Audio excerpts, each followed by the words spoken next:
Okay, so here we are with stitch pattern number 1. This is inspired by the piece called Sisyphus, and the way that piece is designed, it has like circles at the end of all these tubes, and I just really liked the texture of the stitch, and it's really easy to make this with slip stitches and some basic knits and purls. So I've gotten started here with our swatch. And here, this vertical here is done by slipping these 2 stitches over the course of 6 rows. That's a lot of rows to slip stitches over, and it causes the fabric to pull in at these 2 points on those rows. And then when we do the next set of rows, we offset it, and that's what gives us the curve that we've got going here. So let's take a look here. I'm going to do the first row. The first 2 rows of the pattern are actually 2 rows of reverse stockinette. So I purled a row and then I knitted a row, and that gave us these 2 little rows of bumps. And now I'm going to start the row with the slip stitch. So I'm going to knit 3 on the edge, and then I'm going to slip 2 stitches with my yarn held to the wrong side of the work. So that in this case is to the back. So slip 1, slip 2, and now I'm going to knit 4. So if you did the tall ship section, you'll remember that when we were going to be slipping those stitches over long rows, we actually put an extra wrap on some of the knits to give us some extra slack in those slip stitches. And that was perfect for what we were doing there because we wanted it to lay flat. But in this case, we don't want to do that. And I will tell you why after I explain that I'm purling. And now I'm going to slip these 2 stitches, the same stitches we slipped on the last row. Again, I'm holding my yarn towards the wrong side of the work. So in this case, I'm holding the yarn to the front, and I'm going to slip my stitches 1, 2, knit 4, purl 4, and then I'll slip the next 2 and purl to the end.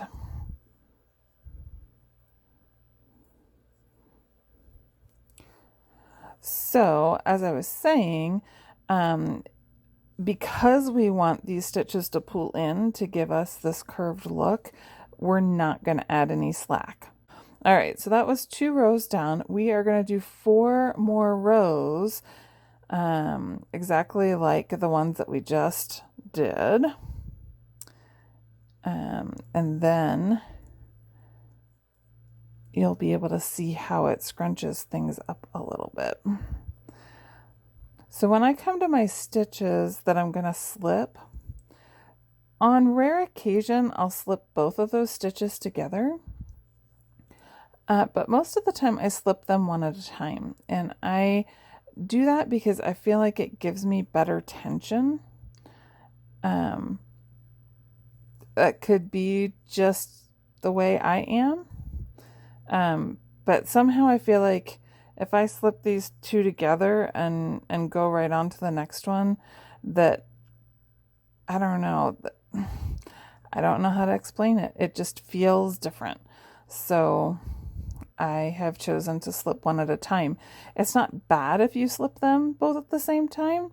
I think when in the past I did more knitting for speed, I tended to do that for convenience, but over time I've just gotten to the place where I feel like I like it better this way.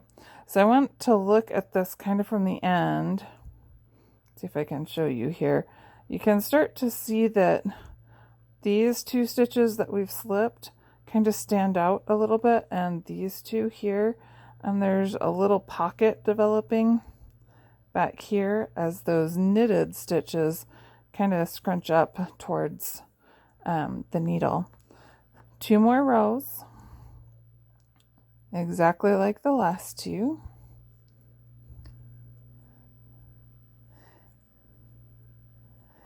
So because this section scrunches up so much, I actually put more rows into this section than I was planning.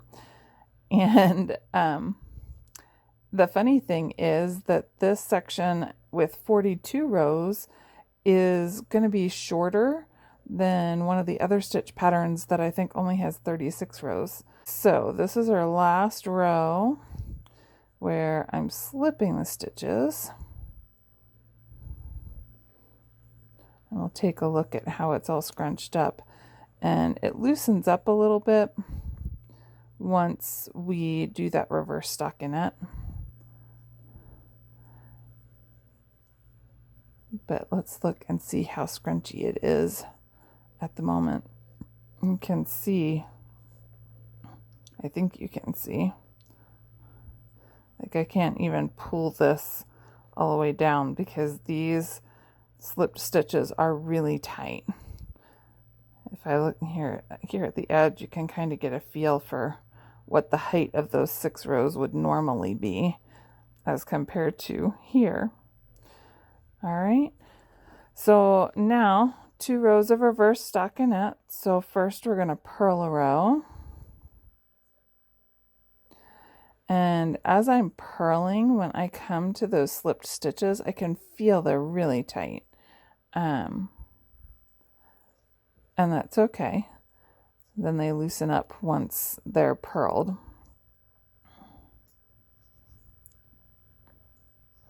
So I'm purling all the way across. And then I'm going to knit across the next row.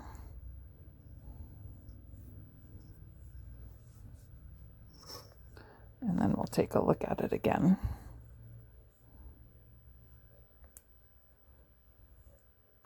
So this is a fun stitch pattern. I like the simplicity of it. It's very easy to knit, and yet at the same time, it gives you a really delightful 3-dimensional texture, which is super fun as well. So let's take a look at this marvelous texture. And I'm actually going to slide this down off the needle onto the cable so that it can flex a little bit more. So right now, my rows of reverse stockinette are pretty straight, but as we add the next row on, and our slip stitches on the next row will be offset, and that will cause this point to pull up, and also here at the edge, and that will give us more of that honeycomb texture. So that's all you need to know for stitch pattern 1. Have fun.